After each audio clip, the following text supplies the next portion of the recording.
우리 같이 한 목소리로 읽겠습니다. 요한계시록 20장 12절입니다. 같이 읽습니다. 또 내가 보니 죽은 자들이 큰 자나 작은 자나 그 보좌 앞에 서 있는데 책들이 펴 있고 또 다른 책이 펴졌으니 곧 생명책이라. 죽은 자들이 자기 행위를 따라 책들에 기록된 대로 심판을 받으니. 기도하겠습니다. 아버지 하나님 감사합니다. 부족하지만 저희들이 주님으로부터 받은 것 나눌 때 주님이 영광 받으시고 또 주님이 기뻐하시고 또 많은 사람들에게 유익이 된다는 사실을 저희는 깨닫고 있습니다.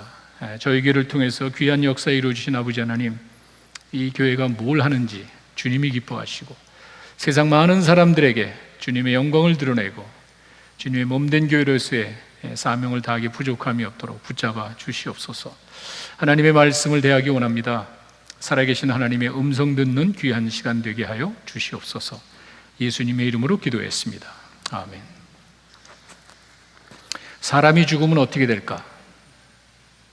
아마 인류 최대의 관심사라고 볼 수 있습니다. 모든 사람들의 관심입니다. 사람이 죽으면 어떻게 될까? 그래서 모든 종교에서 이야기를 합니다. 그리고 우리 인간이 가지고 있는 가장 큰 고민거리입니다. 결론은 아무도 모릅니다. 이것은 인간을 만드신 하나님의 영역이기 때문에 사람이 알 수 있는 게 아닙니다. 여러분들이 사람이 죽으면 어떻게 될까? 우리는 알 수가 없습니다. 이 세상을 만드시고 우리를 만드신 그 하나님의 영역이기 때문에 그분의 말씀을 통해서만 알 수 있습니다. 딴 데 귀 기울이시면 안 되는 거예요. 사람이 죽고 난 다음에 어떻게 된다고 여러 사람이 이야기하지만 그 사람이 알 수 있는 게 아니에요. 여러분이 잘 아실 겁니다. 우리는 한 치 앞을 내다볼 수 없습니다. 그런데 이 세상을 만드신 분이 계시고 우리를 인간을 만드신 그분은 알고 계십니다. 그분의 말씀을 통해서 알 수 있는 거예요. 인간이 죽으면 그것으로 끝날 것이라고 생각하는 사람은 하나도 없습니다. 그렇게 바랄 뿐입니다. 제 이야기가 아닙니다. 잘 모르기 때문에, 내가 인정하고 싶지 않기 때문에, 내가 인정하고 싶은 생각이 없기 때문에 그냥 넘어가는 것이지, 여러분이 잘합니다. 제가 그냥 하는 소리가 아닙니다. 심은 대로 거두죠. 세상의 모든 것에 적용이 됩니다. 심은 대로 걷는 건 자연 법칙이고요, 인과 응보라 그래서 원인이 있으면 결과가 있다는 것은 모든 학문에서 다 주장하고 모든 종교에서 똑같이 이야기합니다. 원인이 있으면 결과가 있기 마련 아니에요. 콩 심으면 콩이 나오고 팥 심으면 팥이 나오는데 왜 인간만 예외입니까? 이율배반적인 생각 버리셔야 돼요. 그런 헛된 생각은, 그런 어리석은 생각은 버리셔야 돼요. 인간도 적용이 됩니다. 어떻게 인간의 삶에 대한 평가가 없겠습니까? 세상 모든 것이 심은 대로 걷고 콩 심으면 콩이 나온다고 이야기하고 그걸 우리가 바라보고 그걸 믿고 있는데 인간만 그런 일이 없어? 그렇게 믿는 사람 하나도 없습니다. 단지 믿고 싶지 않을 뿐입니다. 우리가 몰라서 그런 것이고 믿고 싶지 않아서 그런 우리의 마음을 여러분이 잘 아십니다. 그래서 우리는 이 세상을 만드시고 인간을 만드신 하나님의 그 말씀을 통해서 어떻게 되지? 사람이 죽으면 어떻게 되지? 그쪽으로 돌아가야 우리는 정확한 답을 얻을 수가 있습니다. 성경만이 유일하게 이 세상의 시작과 타락과 원인과 종말을 합리적으로 일관성 있게 이야기해 줍니다. 세상 그 어떤 종교도 이와 같이 시작과 원인과 종말을 일관성 있게 이야기해 준 종교는 없습니다. 부분적으로는 있습니다. 창조에 대해서 이야기하는 게 있고요, 인간이 어떻게 이야기해 있고 마지막에 어떻게 된 게 있지만 이것을 하나로 일관성 있게 설명해 준 종교는 없습니다. 여러분 한번 찾아보십시오. 왜? 세상을 만드신 분은 한 분밖에 없기 때문에 그런 거예요. 당연한 것이에요. 그분의 음성을 듣는 것이 지혜롭습니다. 그분은 아브라함을 부르셔서 자기네의 뜻을 보여주셨습니다. 하나님께서 이 세상을 만드시고 인간에게 어떻게 할 것이라는 것을 한 사람을 부르셔서 그에게 사명을 줬습니다. 네가 가서 사람들에게 그 뜻을 전하라고 그러고 예수님을 이 땅에 보내셔서 그 하나님이 가지고 계신 그 뜻을 이루셨습니다. 그리고는 그 예수님을 믿는 수많은 사람들에게 이제 너희들이 가서 좀 전해다오. 기독교예요. 하나님께서는 이 세상 모든 것을 다 주관하시기 때문에 그 가운데 우리 인간의 모든 역사까지도 하나님이 알고 계셔서 이 사실을 아브라함을 불러서 그 사람을 통해 일하기를 원하시고 예수님을 통해서 그 역사를 다 이루셨고 여러분들을 통해서 좀 전해다오. 그래서 우리가 삽니다. 그래서 우리가 이 세상을 떠날 때는 그 삶에 대한 평가가 있는 거예요. 우리는 그런 마음 가지고 삽니다. 내가 그냥 여러분이 각자의 사업, 각자의 직업, 각자의 특성이 다 하나님이 주신 거예요. 여러분 이렇게 삽니다. 그러나 목적은 하나입니다. 내가 학생이건 사업하는 사람이건 셀러리맨 어떤 면이건 여러 다양한 그 직장 하나님이 주신 걸 가지고 쓰지만 우리는 한 가지 모두에게 적용되는 분명한 목표가 있습니다. 이 세상이 마지막이 이 세상이 전부가 아닌 이 세상의 마지막을 종말할 때 그게 어떻게 될 거라는 사실을 우리는 분명히 믿고 있기 때문에 그걸 전하는 거예요. 이거에 대한 평가가 있습니다. 마태복음 28장 19, 20절은 그냥 단순히 우리가 말하는 예수님의 지상 명령이 아닙니다. 이것 때문에 우리가 사는 거예요. 예수님이 이루신 그 고귀한 그 좋은 소식을 세상 모든 사람에게 좀 전해다오. 이것 때문에 우리가 사는 거예요. 예수님은 자기가 떠났을 때 불안해하는 그 제자들에게 요한복음 14장 1절에서 3절에 이야기를 하죠. 내가 가는 것이 그냥 가는 게 아니야. 너희들을 위한 영혼의 안식처를 내가 만들어 가는 거야. 거처를 마련하면 내가 다시 올 거야. 그리고 너희들 내 있는 곳에 데리고 갈 거야. 무슨 말이죠? 예수님이 지금 안 계신 것 같지만 반드시 오신다는 거예요. 지금은 예수님이 안 계시지만 그냥 막연하게 떠난 것이 아니라 지금 처소를 마련하고 언젠가 다시 오신다는 거예요. 뭐죠? 평가가 있다는 거예요. 우리는 그 사명을 가지고 이제 살아갑니다. 그리고 그 삶에 대한 평가가 언젠간 반드시 있습니다. 예수님이 마태복음 25장에 가시면은요, 세 가지 비유를 말씀하시는데 자기 사역의 마무리쯤 됐을 때 불안에 떠는 제자들에게 이야기를 합니다. 승천하십니다. 예수님 여기 계속 계신 게 아니죠. 사역을 다 이루시고 난 다음에는 하늘로 올라가십니다. 그리고는 다시 오시는 그때가 있죠. 이게 재림이죠. 그게 지금 우리 시대가 아니에요. 자, 2000년 전에 올라가시고 언젠가 다시 오실 그때까지의 일들을 설명하는 게 마태복음 25장의 세 가지로 나옵니다. 여러분 잘 아시죠? 열 처녀 비유를 이야기하십니다. 이게 무슨 말이죠? 신랑이 언제 올지 모르기 때문에 기름을 준비한 5 처녀와 기름이 다 떨어졌는데 언제 올지 모르고 그냥 기름이 떨어진 처녀와, 이건 뭘 말하죠? 때가 언젠지는 모르지만 지혜롭게 준비한 사람과 준비하지 않은 사람의 결과를 이야기합니다. 이 마태복음 25장 전체는요, 준비된 삶의 중요성과 그 삶에 대한 평가를 이야기하는 거예요.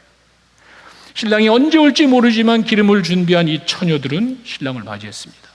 그러나 언제 올지 모르고 그냥 있었던 이 나머지 5명의 처녀들은 신랑을 맞이하지 못합니다. 달란트 비 여러분 잘 아시죠? 예수님이 그 이야기하셨을 때 그 예수님이 이야기한 핵심이 뭐냐면요, 자기가 승천하고 언젠가 재림할 때 그 일을 이야기하시는 거예요. 그냥 하는 게 아니에요. 그 주인이 자기의 지혜에 따라서 이 사람에게 1 주고 2개 주고 5개 주고 이렇게 달란트를 주고 내가 다시 올게 반드시 와서 결산을 했습니다.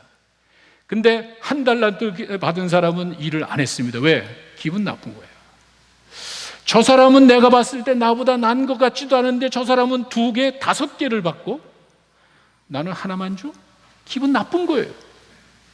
주인이 나를 무시한 거예요. 주인이 나를 그게 주인을 쓰는 무슨 일이에요? 주인이 나를 그렇게 우습게 보고 나를 인정해 주다 내가 무슨 일을 하냔 말이에요. 이 1 달란트 받은 친구는 일을 하지 않았습니다.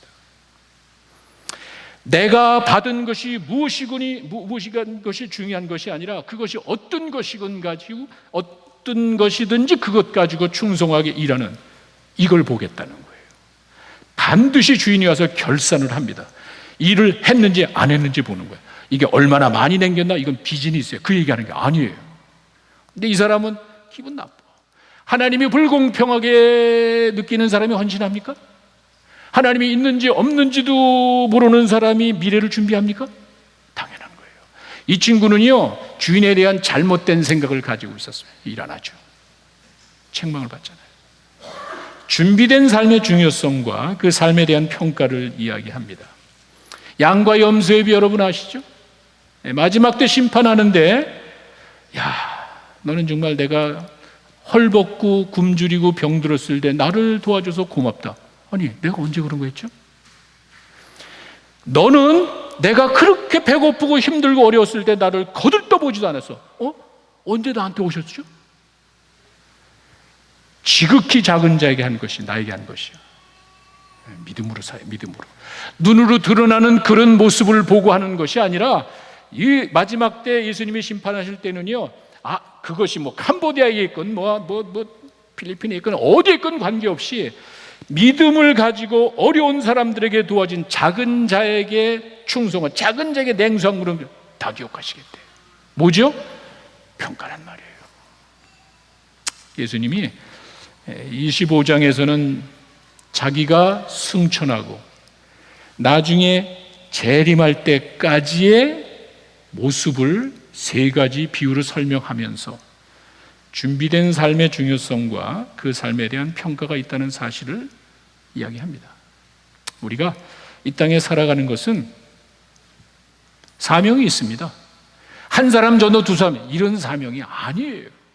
내가 얼마나 많은 사람 전도해서 전도 열매를, 그걸 이야기하는 게 아니에요. 무슨 생각을 가지고, 내가 어떤 생각을 가지고 살아갔냐 이거예요. 거기에 열매가 있거나 없거나 이건 여러분들이 하는 게 아니에요. 충성스럽게 나에게 주어진 것 가지고 내가 최선을 다하는, 그걸 보시는 거예요. 내가 이 세상을 마지막 종말했을 때는 반드시 삶에 대한 평가가 있다는 거예요. 예수님이 지금 그 얘기를 하고 더 정확하게 이야기하는 게 바로 요한계시록 오늘 본문입니다. 그 당시에 핍박을 받던 그 크리스찬들에게 요한을 통해서, 그때까지 살 요한을 통해서, 환상을 통해서 보여줬습니다. 왜 그렇죠? 예수님이 승천하시고 금방 올 줄 알았거든요. 안 오시네. 예수님이 그렇게 오신다는 그런 이야기 하셨길래 자기들 시대에 오실 줄 알았는데 예수님이 오시지는 않고 기독교에 엄청난 박해가 주어집니다. 로마 제국이 엄청난 박해를 했을 때 사람들이 막 흔들립니다. 그때까지 살아있던 요한에게 보여준 거예요. 마지막 때의 모습을 보여줘가지고 끝까지 충성하면서 믿음으로 남아있기를 권면하는 책이 요한계시록입니다. 그게 오늘 본문의 내용이에요. 거기 내용을 다시 한번 보시면은요, 죽은 자들의 평가가 있고요, 그 평가의 기준이 행위고 그 결과는 심판이에요. 보세요. 첫째, 죽은 자들의 삶의 평가는 피할 수 없습니다. 거기 보시면요, 내가 보니 죽은 자들이, 삶에 대한 평가라는 거는요, 죽은 자들이 이 세상에 어느 누구도 예외가 없이, 크거나 큰 자나 작은데 어느 누구도 예외 없이 모든 사람이 해당이 됩니다. 우리가 알지 못하고 내가 인정하고 싶지 않아서 그렇지 삶에 대한 평가는 피할 수가 없다는 거예요. 그런 막연한 생각은 버리셔야 돼요. 그런 헛된 소망은 버리셔야 돼요. 이건 내 생각이에요. 그런 일이 없었으면 하는 것은 내 생각이지, 심은 대로 걷고 콩 심으면 콩 나고 팥 심으면 팥 나온다는 것을 다른 데 다 적용하면서 어떻게 인간에게 그런 일이 없겠습니까? 평가가 있단 말이에요. 두 번째는 삶의 평가는 말이 아니고 행위의 근거는, 행위의 근거. 거기 보시면은요, 제가 여러분 읽은 내용 가만히 보니까 12절에 이렇게 되어 있습니다. 또 내가 보니 책에 펴져 있는데 생명책이라 죽은 자들이 자기 행위를 따라. 무슨 말이죠? 우리가 예수 믿고 구원받는 것은 믿음으로 구원받지만 그 구원받은 사람들의 삶의 모습을 말하는 거예요. 여기서 말하는 행위라는 것은 믿음의 행위를 말해요. 내가 믿었으면 그에 합당한 삶의 모습을 말하는 거예요. 말이 아니에요. 지식이 많다고 내가 이 지금 정보화 시대에 엄청난 지식을 가지고 정보 가지고 자랑할 게 아니에요. 얼마나 실천해야 되는 말이에요. 내가 그런 예수님의 뜻을 깨닫고 예수님을 나의 구세주와 주인으로 영접했으면 정말 그렇게 얼마나 살아왔냔 말이에요. 그렇게 평가의 기준이 이제 삶의 모습이었습니다. 마지막 셋째는요, 평가는 결과를 전제해요. 평가한다는 거는요, 어떤 결과가 있다는, 이제 그걸 말하는 거죠. 반드시 심판이 뒤따른다는 사실을 기억하셔야 돼요. 그렇게 마지막 때가 돼서 우리들이 삶의 평가가 있고 그 기준이 행위라면 결과는 반드시 있을. 왜? 어떻게 그 심판, 그 어떤 결과도 없는 평가를 누가 하겠습니까? 그런 일은 없습니다. 요한계시록 20장 14절과 15절에 가시면은 이렇게 되어 있습니다. 사망과 음부도 불못에 던지니 이것이 둘째 사망 곧 불못이다. 누구든지 생명책에 기록되지 못한 자는 불못에 던지오더라. 2번 죽습니다.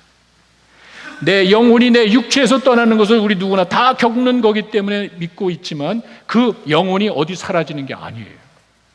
육체를 떠난 영혼이 떠돌아다니는 게 아니에요. 주님께로 왜? 거기서 왔기 때문에. 믿는 영혼들은 주님께로 돌아가고 믿지 않는 영혼들은 내가 거절한 거예요. 뭐 하나님이 사랑해, 하나님이 무슨 뭐 다 죄인들을 이렇게 뭐 영원한 고통이 그렇게 하겠니? 여러분들 그 바람이지만 여러분들의 믿음의 선택이에요. 내가 믿지 않기로 믿지 않기로 결정한 그 결과에 대한 평가는 지울 수가 없다는 거예요. 2번 죽습니다. 내 영혼의 영원한 고통을 성경은 이렇게 분명히 우리에게 이야기를 해주고 있습니다. 자, 죽은 자들의 평가는 피할 수가 없고 그 기준은 삶의 모습입니다. 그리고 결과는 2번 죽습니다. 영원한 고통이 내가 믿지 않은 내 선택, 하나님을 거절한 선택은요, 거기에 대한 당연한 결과가 있습니다. 여러분 걱정하지 마십시오. 우리 구원받은 사람들은 이거와 전혀 관계가 없습니다. 요한복음 5장 24절에 예수님이 분명히 이야기를 하셨습니다. 진실로 너희에게 내 말을 듣고 또 나 보내시는 이를 믿는 자는 영생을 얻었고, 내가 예수 믿으면은요 새로운 피조물이 되었다는 것은 죄 가운데 있던 내 모습이 그리스도 안으로 옮겼다는, 이미 영생을 얻었습니다. 여러분들은 죄 가운데서 그리스도 안에 들어갔습니다. 그리고는 심판에 안 간대잖아. 사망에서 생명으로, 둘째 사망에서 생명으로 옮겼대요. 이렇게 믿는 자들에게 내가 영생을 얻었고 심판에 가지 않고 사망에서 생명으로 옮겼으면 어떻게 할 거예요? 주님을 위해서 살겠지. 그걸 이야기하는 거예요. 그저 내가 기뻐서 감사하고 거기 만족하는 것이 아니라, 여러분 한번 생각해 보세요. 내가 그 엄청난 이 세상을 지금 바라서 내 불합리하고 잘못된 게 얼마나 많냐래요. 그 많은 것에 대한 결과가 왜 없겠냐는 말이에요. 아주 못된 놈들이 있잖아요. 사람의 생명을 아주 그냥 무슨 무차별히 생각하는 그 나쁜 놈들이 있잖아요. 어떻게 그런 놈들이 그냥 가만히 사라지겠냐는 말이에요. 그 모든 결과에 대한 것은 반드시 자기들 심판받아야 되는데, 이 사람이 예수님을 믿었어.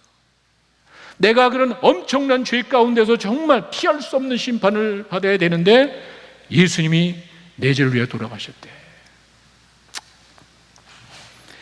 뭐 하나님의 약속이니까 내가 그렇게 죄인임을 깨닫고 예수님을 나의 구세주와 주인으로 영접하고 주님 믿기로 살겠습니다 하면은 용서해 주시잖아. 그 이거예요. 어떻게 사시겠어요? 정말 내가 그런 것을 뭐 여러분의 감정이 아니라 팩트로 이런 사실을 깨닫고, 야, 내가 이제 구원받은 하나님의 자녀래. 어떻게 사시겠어요? 얘기할 것도 없죠. 하나님 마음이 어디 있냔 말이에요. 하나님의 눈길이 어디 있냔 말이에요.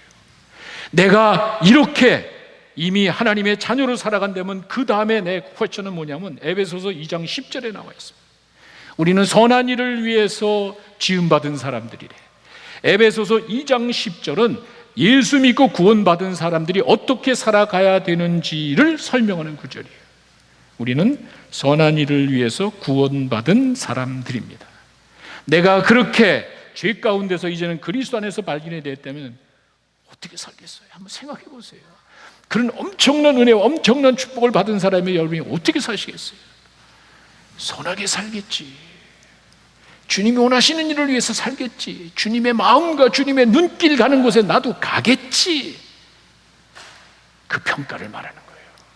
여러분들 이 땅에 사시면서 주님을 위한 그 자그마한 희생과 헌신과 노력, 아니 정말 남들이 모르는 그 엄청난 고통과 아픔 속에서도 믿음을 지켜나갔다면 주님은 반드시 기억할 줄로 믿습니다. 주님의 마음과 주님의 눈길이 있는 곳에 여러분들 같이 주님과 동행할 때 하나님이 여러분들을 통해서 귀한 역사 이루어 주실 줄로 믿습니다. 기도하겠습니다.